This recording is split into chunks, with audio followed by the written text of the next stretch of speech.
Ang oras ay alas 6:30 ng gabi. Madilim na dito sa area kung saan ako nakaupo, San Fernando, La Union. Ayan, nagsisimula na po bumugso ang hangin at salamat sa wala pang kasabay na ulan.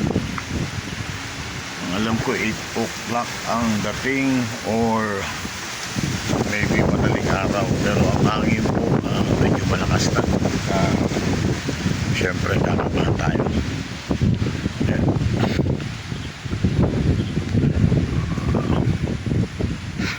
Yung aking mga alaga ay tinitingnan ko ng maigi doon sa Bantarono at may mga anak na yung bibi, mga pato.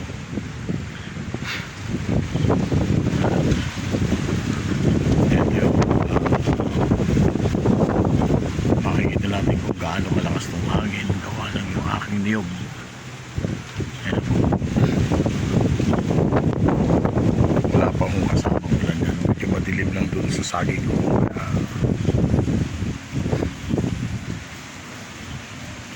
Hindi pa napapansin.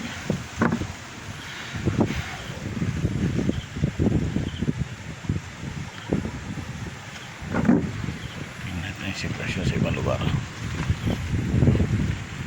May mga kuryente pa kasi alam ko po hindi pa dumarating yung bagyo. Ito, pasimula na sa natin.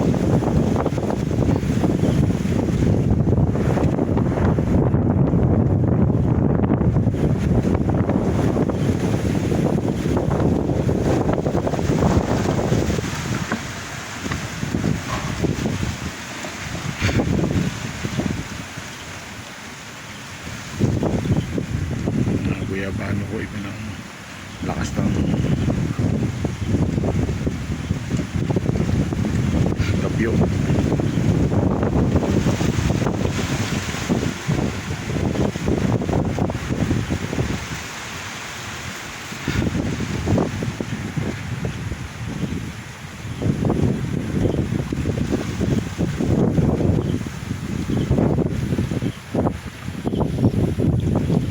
Nabugso-bugso po yung lakas ng hangin, pero yung ulap sa taas ang malakas daw. Hindi lang mapansin kasi